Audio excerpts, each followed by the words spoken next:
Our Team 7 coverage continues with 7 Action News reporter Michael Rosenfield live in a nearby neighborhood that's also flooded. And what a headache for homeowners there, Michael. Huge mess in the neighborhood right now. This is probably the worst of it right here on Petoskey Street. You can see the street flooded out, probably 1 to 2, maybe even 3 feet deep at some points. You might be able to see a garbage can floating in the middle of the street right now. These residents are pretty much trapped inside their homes. They can't drive out of here. They might be able to walk out, but they'd have to get their boots on. The water, again, pretty deep. Let's swing over here to the exit ramp here at the lodge. This is where we saw so many cars going the wrong way just to get to safety. They were going northbound and the southbound exit ramps. They really had no choice, and a couple of cars even got stuck on the exit ramp. You'll see that in just a moment. And let's swing around one more time over to Livernois. You can see that's where traffic is blocked off right now. This has been a huge disaster for the commute this afternoon. Almost impossible to get around. Let's take a look from the chopper right above the scene. You can get a bird's eye view of what everyone is dealing with right now. Just beyond where I'm standing, about a block up, as you heard Kim mention, up at Petoskey and Fenkel, that's where the actual water main broke and where all the water is coming from. Neighborhood flooded. On Petoskey Street, residents are stranded. I guess we got to swim up out of here, huh? Or use my husband's boat. I'm worried about the car.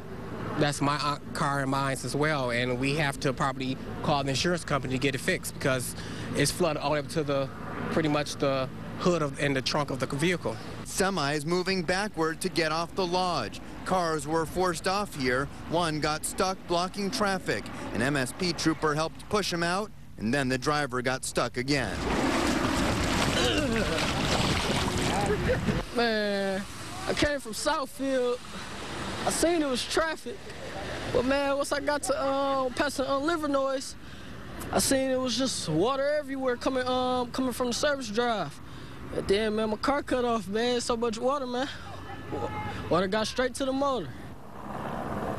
That was Jabbar Archer. He's fine. His car is not here at Petoskey and the Lodge Service Drive. This is where he got flooded out, and just a few minutes ago, a tow truck was actually able to get that car out of the neighborhood. Again, this is probably the worst of it right here on Petoskey Street. Most of the residents we've talked to, and again, we have not talked to all of them, but most of them are telling us they do not have water in their basements so far, and of course, they hope that remains throughout the evening. This really does kind of remind me of the I-94 flood I covered a few years ago, and 94 was just flooded out. And the good news back then was that things got back to normal pretty quickly. Let's hope that's the case this evening and into tomorrow. We're live in Detroit. Michael Rosenfield, 7 Action News. You know, Michael, we're getting word from the Detroit Water and Sewerage Department that it's not just so easy as to turn the water off to the line, because that could potentially cause more damage.